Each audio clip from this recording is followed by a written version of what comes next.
This is Prime Sports NASCAR, and it's our last show before the season ends. That's right. It's here already. Phoenix for the first time, championship race that's coming up in a few days, and it will not involve Kevin Harvick.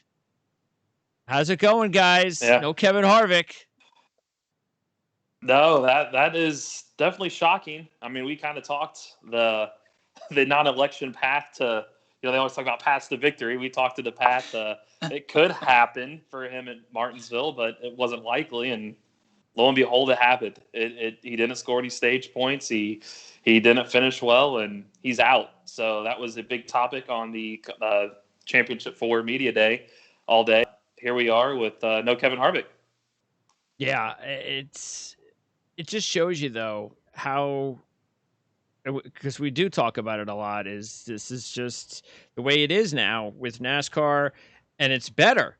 I mean, I know that Kevin Harvick especially look and look, we kind of get it when they always say things like how much they hate certain races that we love, and I'm sure a lot of the drivers, the old school guys, especially Kevin Harvick this year, despise the new playoff format, because without it, I'm sure he wins the championship. But again, it's better for the fans.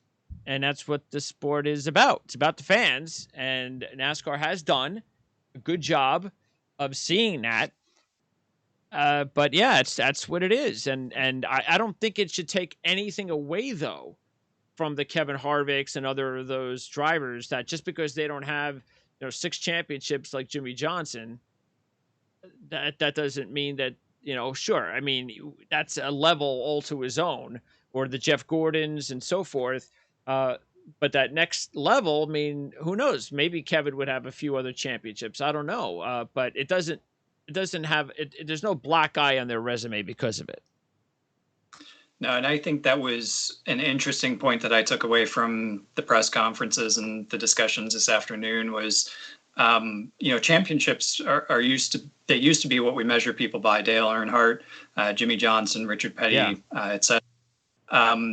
It seems like all these guys, at least the top 4 this year, are really all focused on just getting to Phoenix into the Final Four, and getting into the Final Four kind of is their championship. Anything on top of that is almost, like icing on the cake or the cherry on top. They said contracts are Keselowski went through the whole, kind of waterfall process of how you get to just championship 4 appearances being in driver contracts and bonuses being associated with them and so on. And it almost feels to me like each of these 4 guys that are racing for the title this weekend have already won their championship. Now it's kind of like their victory lap to go out and see if they can do it. And granted, they're going to go hard, but and try to win it, give it their all to win it. But it's no skin off of their back. And, I think it's going to be significantly more difficult for somebody under these circumstances to match the Jimmy Johnsons, Richard Petty's, Dale Earnhardt's, as we've seen in the past. I think those days are long over. It's just, you're asking way too much for a driver to have that much skill and luck at the same time to put all those championships together. And I mean, you talked about it actually early in the season with Kevin, Eric, and it's the whole system. And it was interesting how Kevin pretty much spilled the same comments right after the race about how hard it is to, it may be unfair to compare the way drivers have won championships in the past to the way they have to win championships now. Yeah, I mean, he said it. It's like he's a prophet. I mean, in September, you cannot compare championships now like Petty and Earnhardt and those guys did it. And he's right. I mean, you look at it is almost nearly impossible to win multiple championships this year. Kyle Busch in this new format's the only one to win multiple times. If you go back to the early 2000s, it's where my question stemmed from to ask him, is just Jimmy Johnson, Tony Stewart, and Kyle Busch are really the only 3 to win multiple championships in this time frame. It's just so hard to do. And now you get into this format. And I thought Hamlin had an interesting comment. He said he hasn't talked to Harvick about this, but they kind of hinted about, would you take 3 wins and a loss in the championship 4, or would you take 9 wins in a season and not even make the championship 4? And Hamlin's like, I'll take the 9 wins all day, every day. Making the championship 4, and I think we talked about this on our show going into the playoffs, and how you can compare the NASCAR playoffs like the NCAA tournament. Yeah. I mean, Final Fours are what people go by instead of championships. And like Hamlin said last year, I looked at his quote about a championship 4 last year, and he mentioned, your season's already made coming to the season finale, because the season finale rewards a championship off one race. Sure. But you need to win one championship. See, Denny Hamlin can say all he wants about Final Fours are nice and all that, but that's because he hasn't won one yet. So we got to win the one championship, and then you can and then your resume gets bloated by all the other Final Fours. I agree with that, but you have to win a championship. Nobody cares. Nobody's going to care if you have 8 trips to the Final Four, no championships. Exactly. You've got to eventually get one, and it's just so hard to get one. Dale Jr. basically was asked that question, what advice would you give somebody like a Chase Elliott? And he said, Chase Elliott wouldn't pay attention to me because I never won a championship. I was never in the situation. So if he was smart, he wouldn't listen to me. So I think Dale Jr. basically said the same thing. Yeah, you don't know. And that's why Logano feels so confident, is he's won a championship. He knows what it takes. He's been to one, this is his 4th, 5th, 14, every other year, 14, 16, 18, 20. Yeah. The Final Four, so he's got more experience than all of them. He's won a championship in this format. Keselowski is the only one in the championship 4 to win a championship, but it wasn't in this format. How many championships does Johnson have outside the format? 6. 1 in okay. It. Oh, so he has 7. 16. Okay. 7 total, but right. 1 in that's this true. format. Okay. So the one that he won was a fluky one. Mm-hmm. Yes. That just shows you right there. How lucky he was to have won that. He had no right winning that championship. The race is no, we haven't seen a championship race before that or after that has ended that way. Exactly, and that's where the Sunday you've got to win a championship, and it goes to show even throughout the postseason, you've got to be perfect. You can't slip up too much. I mean, Harvick's a prime example. 9 wins. He was perfect all the way up into the round of 8, and then he wasn't, and he's not there. This Sunday, you've got to be perfect. A bad pit stop, loose wheel, a speeding penalty. And Homestead, as the crew chief said in their media day a couple days ago, you can make that up. You can make that up at Homestead. Phoenix, you can't. I mean, you're just not. You can't go from the back to the front of Phoenix. And like Keselowski and his crew chief have both said, you're starting up front, you've got the clean air. You could have a perfect day. You just can't lose it. You don't want to lose that advantage. And a penalty, getting caught up in a wreck, something will take it away. And that's my other thing. I mean, how many times you get to the championship race, and I loved Homestead for the venue, but how many times did we see by the second stage and on, it's the same 4, 1, 2, 3, 4? I would like to get some feedback from the other drivers. I want to know, are you guys trying? Are you really? Because come on, I mean, if we see it again on Sunday and through stages 2 to the end, it's the same 4 drivers, playoff drivers. I'm telling you right now, it's fixed. It's fixed that this is 4. It's nonsense. The other drivers are doing. They're just pushing back, and that's not good. You can't do that. At some point, and it can't be because guys are making mistakes either. Oh, hey, this year we didn't have somebody. Well, that's because you had 3 drivers make mistakes. Something like that, or all 4 made mistakes. So that has to change. We love it because we want to see the champion win the race. But it can't happen every year. It's just something has to happen there. That's why I would be interested in what the driver would have to say that's not in the Final Four. Elliott made a good point today on his call that in the early years of this format, you didn't race hard against those guys because you tiptoed around them. You don't want to wreck them. And he goes, it's kind of evolved as the years have gone on that now you run your own race. But if it was going to have a year to where you don't have a championship 4 driver win, or you have them go 1, 2, 3, 4, this is the one. I mean, you got to, yeah, one, it's 2020, and two, Kevin Harvick's not in it, and he's got 9 wins at Phoenix, and he's got 9 wins on the season.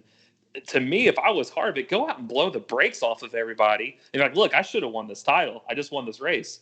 Keselowski and Logano don't have the best success at Phoenix over the course of their career. Elliott hasn't. I mean, Elliott has 2 top 5s his whole career there. Hamlin was 20th back in the spring race. So Blaney's run well recently there. You got Harvick. Almirola runs well there. Kyle Busch is always good there. If those guys aren't running in the top 5 and you got the same championship 4, then yeah, there's some merit to this. It's like, well, wait a minute here. Now, these guys haven't been great this whole time. Why all of a sudden you have the championship 4, 1, 2, 3, 4? I don't want to see that. I'd rather see some guys mix it up because it gets confusing. I think that's one of the confusing things that you get with NASCAR is you don't have the Super Bowl and you've got all the other playoff teams that have been outed still playing on the same field and say, we've talked about this. Don't throw that pass yet. How many cars do you think could they put into the championship race where it's feasible that maybe the 7th or 8th driver would deserve to be there, or would it be 6 drivers? Can you have more than 4? And should you have more than 4? I think to not be boring, you have. I guess it just depends. I like the 4. I like the format. I just don't like how they're all racing on the same track for the championship. Yes. The only way around it, and I think we talked about this last year, is do you give the 5th place in the championship standings? Again, this is probably smaller than they'd want more, like $1 million to win the race. Do you give a non-championship 4 we've driver? Talked about that. Yes, give them is that some the only incentive. Way to make yes. Them? Yeah. Because let's be honest, a lot of these guys are going to the Phoenix. Harvick's probably the only one that's like, I got a vendetta. I'm going out to get my 10th win and show that I should have won the championship. Everybody else, what's Kurt Busch have that? Like, I'm just looking forward to the end of the season at this point. Just let me run my 312 laps, and I'm already thinking off season. Like most of these guys, just you go through the motions. What's the point? I mean, why create crash damage for the off season? It's just, hey, let me get in, get out. I'm not going to run too hard. I'm not going to ruin somebody else's day. But how can you make that incentive there? And I don't it. know Why the not? right answer. $1 million. I wonder how much it has to do with the track, though, too. Miami, we only went to once a year. Phoenix is a regular on the schedule. You visit it twice. So how much of that is going to play into the fact that other people may come to the fore? Because if you want to race earlier in the season, you're only aiming for one track. Phoenix is on the schedule twice. Everybody's got more chances to get it right. By the way, do you like that? Would you rather have them go to a championship track that they've already raced on that year? No, I prefer a unique I agree. one. Yep. Take something. I think the drivers do too. Blue. Yeah. I think it would make things more interesting this year without practice or qualifying. Just a track you haven't seen, but the drivers would probably want it to be the Brickyard, and this is this is proof of why what the drivers want, what the fans want, are completely different. Completely different. When we've taken your Brickyard away, sorry, but nobody wants to see it. Probably wants a road course. Yeah, can't wait for that. So we'll see. I mean, it's food for thought. They've done a good job. We'll just have to see how this. Yeah, we'll have to see how Sunday goes. I mean, that's interesting. Yeah. I do like and I wish they. I'm surprised they didn't do it for next year's schedule, but I do like the idea of rotating the final race. They should. Switching it every up every year. It should be different, and not just the last race. It's good that they're taking one race or 2 races out of the playoffs, but they should be doing more than 1 or 2. There should be constant changes in the playoffs. It's not fair. You got Kevin Harvick going to Martinsville where he stinks, but then it's not fair if he goes to Phoenix where he's great. It's just not fair. It's just you have to switch. That's why you have to switch it, because it's not. This is why I think. And it was funny because Chase, I said this in your interview last week. Oh, they don't care what we think as far as the playoff schedules and stuff like that. Well, I think they should. I think they should Yeah. let the drivers decide the 10 races. And then also, which racetrack do you want your championship race to be at? And then leave it up to NASCAR to put a schedule together. Yeah, that'd be a good, interesting. I mean, because this way, there's you do nothing, it every nobody to other blame but sport. themselves. It's their own little union of drivers. They're the ones that decided unanimously where the championship race was going to be, what the playoff races were going to be. Look, they're not going to do that, but they should, because No. it's the type of sport where it's not fair. It's like, again, we've said the same thing when we've correlated the difference between NASCAR and golf. It's the same thing. Some golfers can't play at certain golf courses, and some can play at other golf courses. So that's why it's great, besides the Masters, that they go to different championship venues every year for the U.S. Open, for the British Open, and so forth. That's what NASCAR should do. And it helps ticket sales. I mean, it helps everything all around. I mean, Final Four is to play in the same venue every March and April. Super Bowl's not in the same venue every year. I mean, yeah, just switch it up. I think it keeps it healthy. It keeps it changing. I would like to see him maybe even in the season, eventually into October, because you open up more tracks. I mean, in November, you're kind of limited of where you can go. But if you get the end of October, I mean, you still have Martinsville. You got Homestead could be back in the equation. You could go to the southern tracks, but you don't have to go so far south. It opens it up. And the other thing, NASCAR to have to get over let's be honest, the reason they're at Phoenix or Homestead is because they own the tracks. The reason they're not at Vegas is because SMI owns it. So can you come to an agreement to, hey, SMI, we'll sell you this date for the year and alternate? I mean, because you could go to Charlotte. You can, end on the Roval. That would be kind of cool to see a crazy finish like that. Could be in the rain. But spice it up a little bit. I'm shocked we're going back to Phoenix next year, just for that fact, because they said they were going to rotate it, and we haven't even seen the race yet. How do you know it's not going to be a disaster? Yeah. So exactly, it's. Have you heard anything about any really rich company building a new racetrack? I mean, I can't believe with all the football stadiums and baseball stadiums, everything is new. There's nothing new for NASCAR. What was the last newest track for NASCAR? Oh, you're going to have Homestead? One in a couple of years. Not a new track. Was it Texas? It might have been Texas or Kansas. Maybe one of those two. Okay, how long is that? Late 90s. Kansas, Vegas, Texas. Okay, so over 20 years ago. You think technology's changed a little bit in the last 20 years? Well, and you got to look to, I guess would you call Fontana new with what they're doing? No, the reason I'm bringing this up is you see the way the stadiums are now, the football stadiums in Dallas, the beautiful stadium for the Los Angeles teams. Just imagine how awesome a new racetrack would look. You could put hotels up at the racetrack. People could look at the race from their hotel room.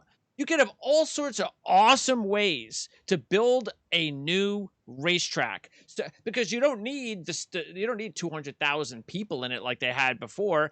Instead, half of the racetrack could be built with hotels, all sorts of amusement activities. Again, places where you could just, wine and dine, with the pools out on the deck, and you could watch a race. There's so many cool things. So just imagine, why wouldn't fans want to go to such a thing? That would be that's how you get the sport to reach the next level and reach new fans. And then you would say, okay, if I'm going to build a racetrack like this, I need to make sure, though, that I'm going to get, obviously it has to be built for super speedway and for road course. And that's what you do. And sure, you have 4 races at least a year, so it at least pays the bills a lot quicker than you would. But I can't wait for whenever the next real racetrack is built, because it's going to be awesome. I just can't believe nobody's doing it yet. Yeah, you're right. I think COTA probably will be next year. That'll be the new one. Where's that? And they Texas.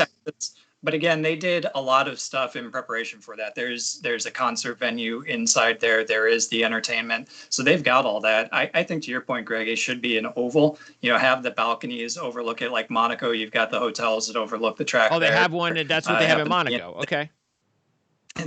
Yeah, that's what makes Monaco so unique. I think if you put that in an oval, build out the concert stage, have the activities, have a roller coaster, things like that, all that stuff, you're exactly right. You can make an entire week out of it. Have your championship week there, have award ceremony there. Everybody and their brother would want to come out and hang out for that entire week. It'd be everybody's and that's vacation. your championship track right there. Yep. And then that would be awesome. So, all right. Well, last week, Chase Elliott was able to win, and he took advantage. It was interesting because, Chase seems to be at a point right now. He's one of those young drivers that, we've talked about the pressure. Things haven't gone well for him, even as early as a couple of months ago. It just looked like pressure was getting to him. He's too young to win a championship. But right now, I'm getting the feeling that youth is serving him well, that I don't think he's got any pressure on him right now. I just think he's enjoying racing. And hey, wait a second. Oh, I could win a championship. This is awesome. So I think he's got a great chance to win on Sunday. I think he does too. And some of the things that he said this afternoon, which kind of makes him aware of that, where most young kids may not be, is his dad and his dad's advice. Hey, you know what? You don't know if this is going to happen again. You don't know, when the ball is going to drop. You got to take the chance and enjoy every moment that you got. So he's kind of taking it in stride. I was really impressed with his confidence, considering what he's been through this season. The fact that he's now here and has the opportunity to win a championship. It's not really crossed his mind, and he doesn't really have an answer for the people to ask him, how would you react, winning a championship like your dad did? You watched your dad win, et cetera, et cetera. He takes it all in stride, and he's still got that confidence. But I agree with you. I think the lack of knowing, plus that older wisdom from somebody who's been there and done it in the family that you know and trust and grew up with, giving you that advice, I think gives you a distinct outlook that not any other driver has this weekend for sure. What did you think about the crazy way that Chase was able to stave off, his crewmate was able to stave off that penalty? It reminded me of the Tennessee-Denver game, week 1 this year, when Gostkowski kept missing field goals and extra points. But then at the end, the announcer goes, "Oh, Gostkowski has a chance to be the hero tonight." And I was like, that's like how they're treating this crew member. Like they're glorifying him. Oh, what a wise thing to do. He almost screwed everything up for his team. What are you talking about? A hero? What are you making it look like he's doing some great? Boy, I'm sure they probably teased the hell out of him after the race and stuff. But he just imagine seeing your life pass through your eye if you're him. After that race, his heart must have been beating out of his chest, because if that would have been a penalty that took Chase Elliott out, I just wouldn't want to have been him. I'd venture to say he's probably an ex-athlete. I'm going to venture to say that's why you get those guys that he stayed cool under pressure. I mean, you're like Chase said, he's like, I was going to hit him with my car. I mean, can you imagine walking in the middle of the street and like there's a car coming at you and have the mindset to know the rule? Sure. I mean, I'm shocked he didn't run around and just stay there and let him hit, to know that, I can go over here and reset myself and then start it. I mean, that was a bonehead move to go out there, because he thought that's the problem with a blind corner in pit lane. You can't see him coming. He thought he was coming.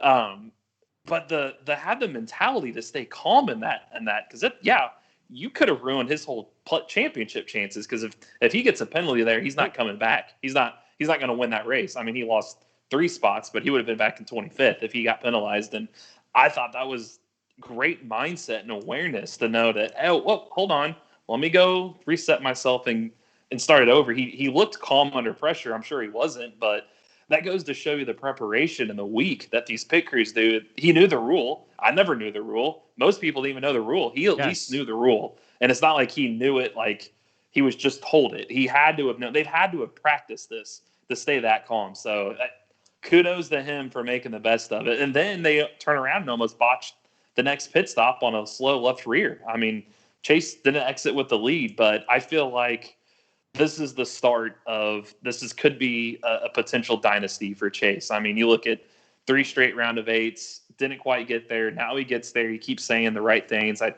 never tasted it. Well, what happens if he wins the championship? At least he's going to taste a potential of this on Sunday, whether he wins or not. You hear a lot of drivers talk about from get to a Super Bowl or an NBA Finals, an NCAA Final Four, that you taste that you so badly want to have it again, whether you win it or lose it. Well, he's now going to taste it on Sunday. And that aggression, I thought his aggression on Sunday was some of the most aggressive I've ever seen Chase Elliott. He usually doesn't knock guys out of the way, and here he is. He's fighting hard. So, yeah, I think this could be the start or something. And good for NASCAR. Yes. I looked it up. This is the first time since the defending most popular driver has won a championship since his dad in 87, 88.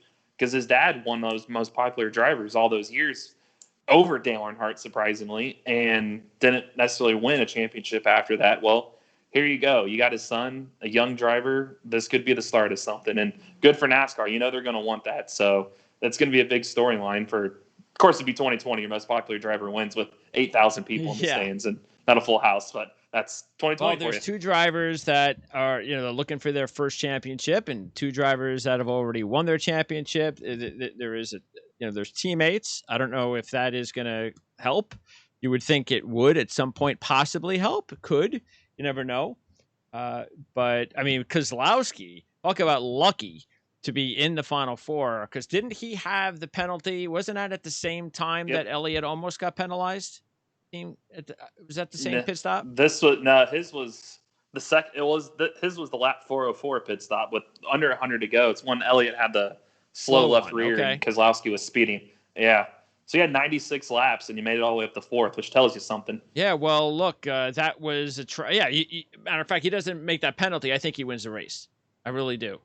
Yeah. I agree. Yeah, he was right there. He was coming. But, I mean, like you said, we got a lot of interesting crew chief driver dynamics in this too, which is going to play a huge role. You got Elliott and Gustafson, who Elliott's never been here before, but Allen has with Gordon. But they're the longest tenured driver crew chief pairing in this. Hamilton and Gabehart have not won a championship, but they're the only ones to have been in a championship 4 together. Logano and Keselowski's got new crew chiefs. The first year working with them, but Logano's got Keselowski's old crew chief, and he's won a championship. Logano's won a championship. And you have Keselowski, who's won a championship not in this era, and his crew chief has never been to a championship before at all. So you got a lot of interesting give me the order of top crew chiefs, 1 through 4. I would say the top, like ranked the 4 crew chiefs. I would say Chris Gabehart 1, just for what he's done with Hamlin. I'd say Paul Wolfe 2, just because of how good he's been. 3 Gustafson. I'd say Jeremy Boland's 4, just because we don't know a lot about him yet. This is his first one. How about you? So I'd go I go Gabehart, Wolfe, Gustafson, and Boland. How would you be different at all, if at all, CJ? I would flip Gabehart and Wolfe. I think Wolfe, from a strategy perspective, is better. And that's kind of what you're going to need on a place like Phoenix, I think. Okay. But we'll see. We'll see what it comes down to. But that would be the only change I make. It's a close call between the bunch. And I agree.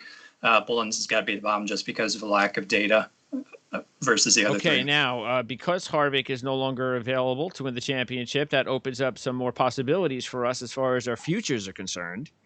So that was a good one.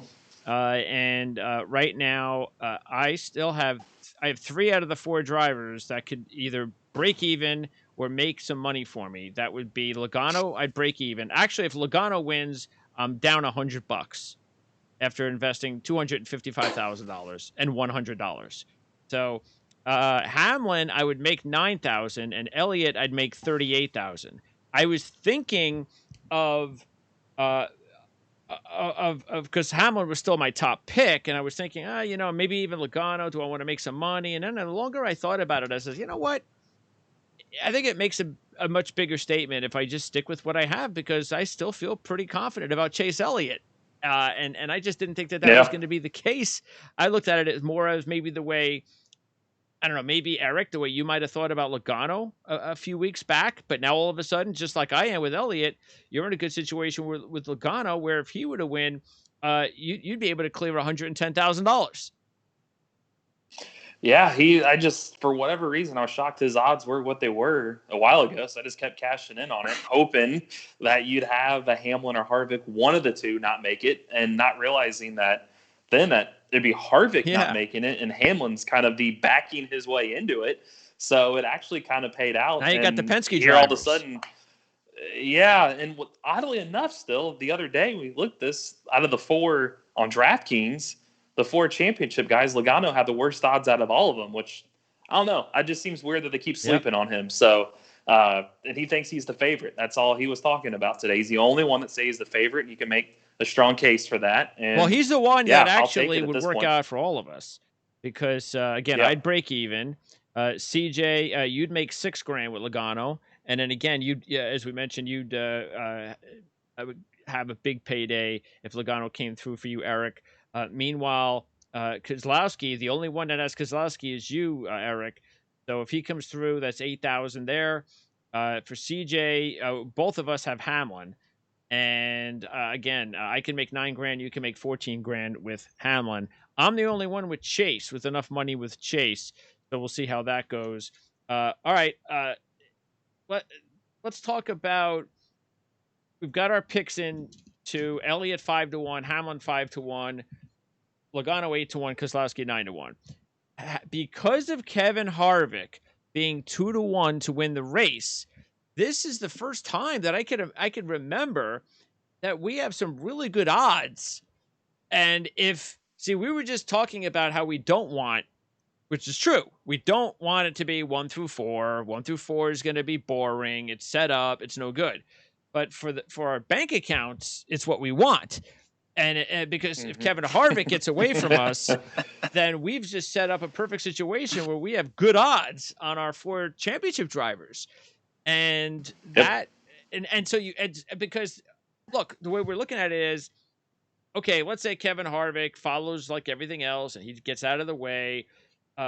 We don't have to. Why would we go at plus 250 to 1 or 3-1 to win the championship with one of these drivers when we can double or triple our money and just pick them to win the race, because that's what they've been doing and it hasn't been the opposite yet. So that's what I would do. I know Kevin Harvick is dominant at this racetrack, and I know that maybe, like you said, Eric, maybe he's going to come out and show everybody that I'm going to, dominate the race. I just don't think that's going to happen. I got to see it to believe it. I just think something's going to happen to Kevin Harvick's car. Mysteriously, something's going to happen on pit road. Something's going to happen with the car. It's going to take him out. And then this way, because we know he's going to be too good if he's clean.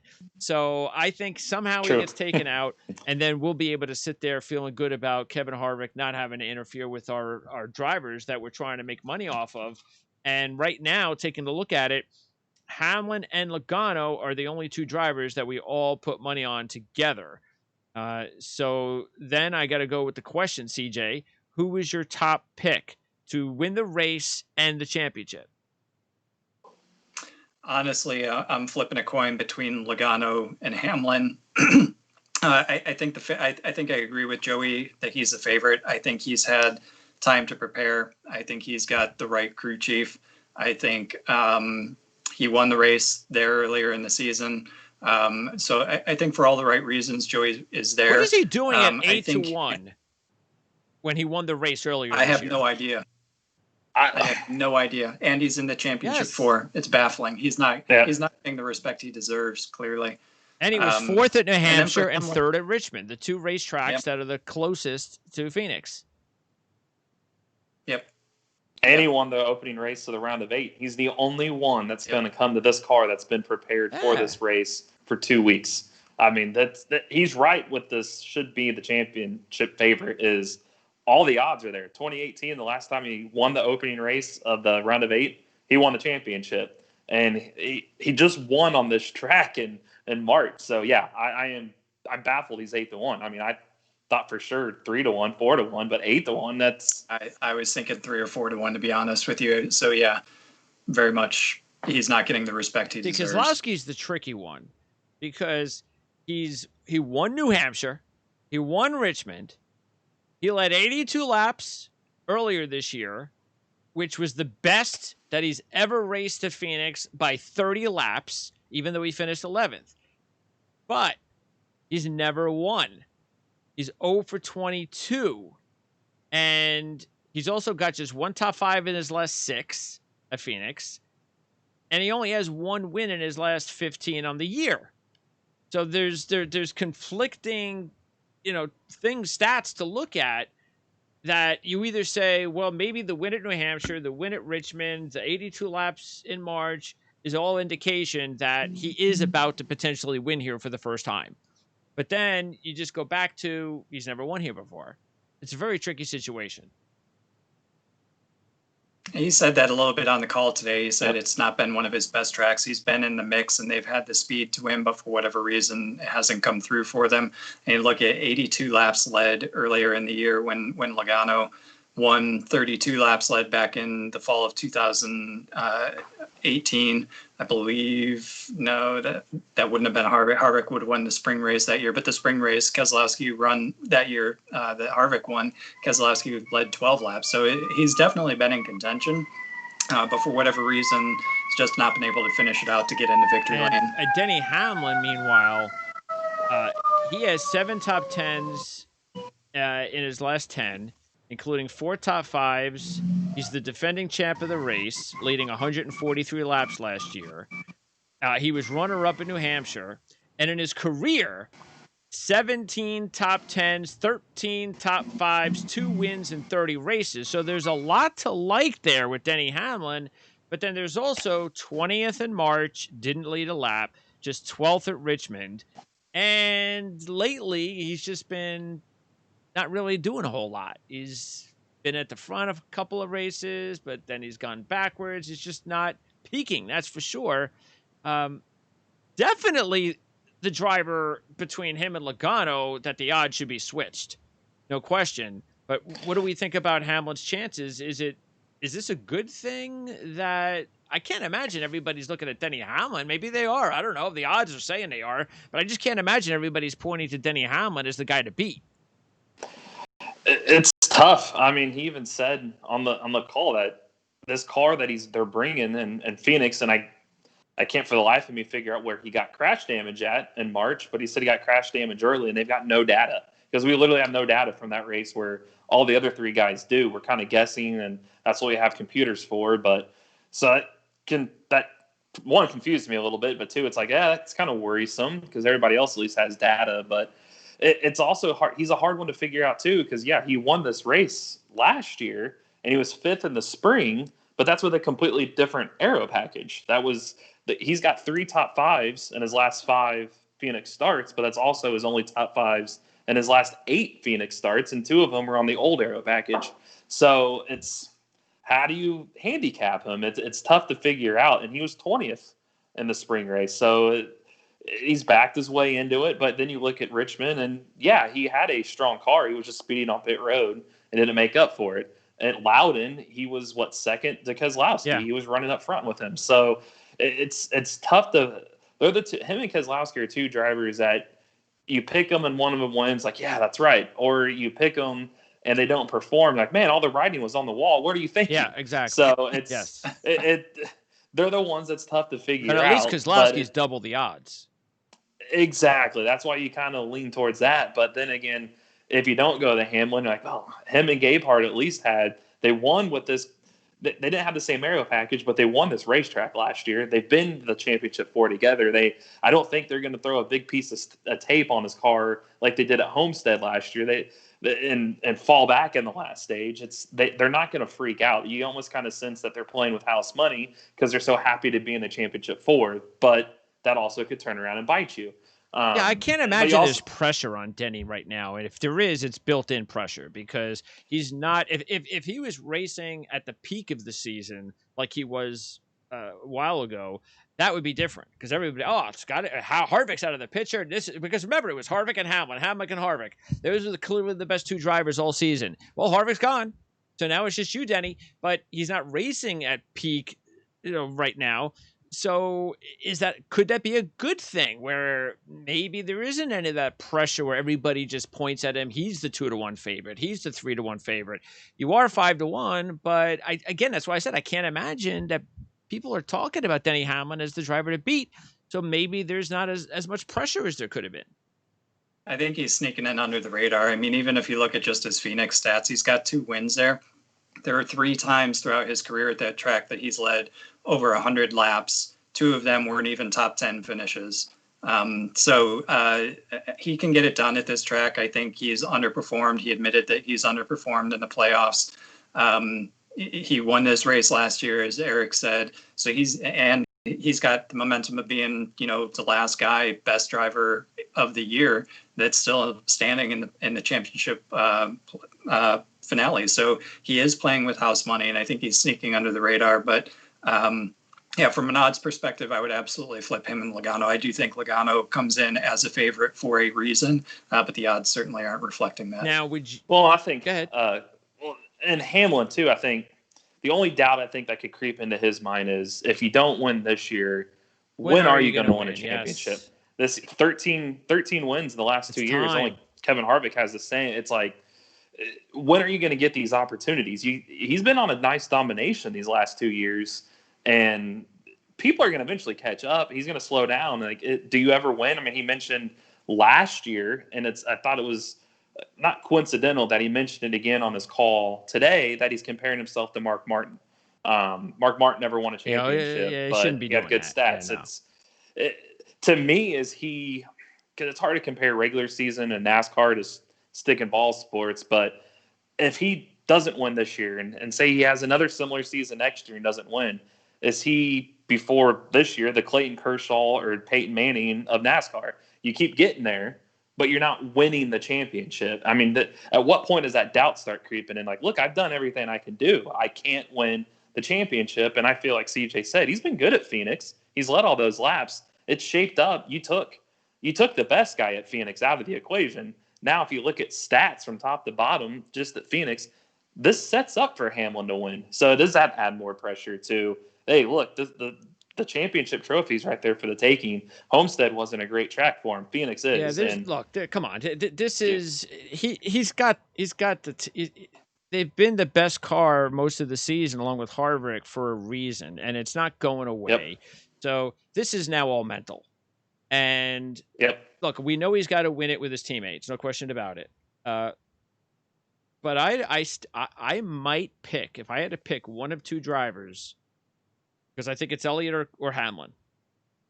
Which one would choke under the pressure more, Hamlin or Elliott?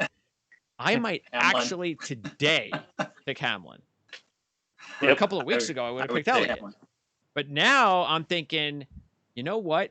If Hamlin's dominating the race, and here comes the last pit stop with 30 to go, I would go into that pit stop, and if I was with a room of buddies or in Vegas, I'd go, all right, he's going to get caught speeding, or somebody's going to do something stupid, and it'll probably be Denny Hamlin. I bet you he does not come out of these pits in the top 3, and even though he comes in first. And I would bet on that, because that's the thing that's holding him back and or his teammates. It's in the head, and I don't think it's going to be believable that he wins without any potential disasters until there's the 2-lap to go sign, and there's no caution coming out late, and there's no chance unless he gets a flat tire in the last lap. Until that happens, I would be very pessimistic about Denny being able to get through this without something going wrong. He leads the series in pit road speeding penalties for a reason. It happens every year. He has been better this year, though. Yeah, he has. It seems. I agree. I was going to say Hamlin's worst enemy is going to be himself on Sunday. It just seems, even pit road, even it's not his fault. A lug nut. I mean, the lug nut wasn't tightened at Martinsville, and he has to go to the back. It's like speeding on pit road. He gets run over by Jimmy Johnson at the Southern 500 coming to pit road. He's had good race cars in fast race cars, there's always been circumstances that keep taking him And out. I'm going to blame him, But though, overall, because he's the one constant. There's different crew chiefs, there's different teammates. The constant, and because I believe in the aura factor.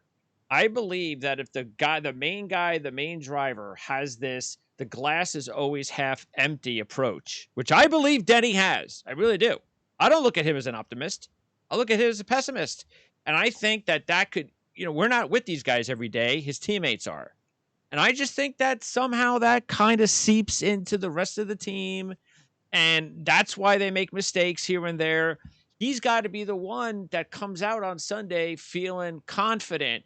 I'm going to win this. They all get together in one room before the race. We're going to do it, guys. I'm going to lead the charge. If we make mistakes, we're still going to get through it. That has to be the case. That has to be the mindset for Denny Hamlin to win this race.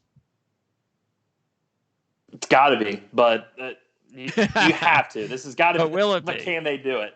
Yeah, that's the $1 million question. Will it? Yeah. So, yeah, that's why he's tough to pick. Is for those reasons, and you get the safe bet with.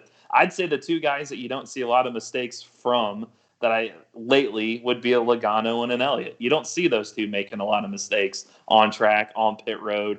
I don't remember Logano or Elliott speeding much on pit road. It just seems they take care of their business, and Elliott doesn't seem phased whatsoever. Nope. I don't think and Logano thinks they're like the opposite. One thinks he's the favorite, and one's just like, I'm just here. I really don't care. I'm not playing the mind games. I'm not looking at everybody else. I'm just focusing in-house and with the team. And Hamlin's talking about wanting to go golfing, and he plays tennis, and Elliott's just Keselowski stays busy. Logano says he stays busy. It's like, I'm just preparing like I normally do. I'm just happy to be here. I don't know what I don't know. I've never been here before. So something about that cool, calm mentality, I just keep gravitating back to that for some reason. No, you guys don't care about no Chevy wins the last 6 for Elliott at Phoenix? You don't think that's going to impact Chevys? Okay. So you think the Chevy thing isn't going to be an issue here? No. Okay. No. And give me another driver outside the 4, because right now Blaney and Kyle Busch are the only 2 drivers. I went with both Blaney and Kyle Busch, and so did you, Eric. Yep. Yeah, I feel like if I used to Harvick 2-1, there's just no way to take him not anybody at those else. Odds. Plus, let's be honest, Harvick's never won in this configuration before either. So you still have that going for you. But Blaney's just hot on the season. He only has 1 win in the last 8 races at Phoenix, Harvick. Yep, exactly. You're not guaranteed. For 2-1, that just seems odds for that. But Blaney, to me, I think overall he's the best Penske driver at Phoenix. So he knows his way around the track. He's hot on the season. He can end the season on a high note. He's not.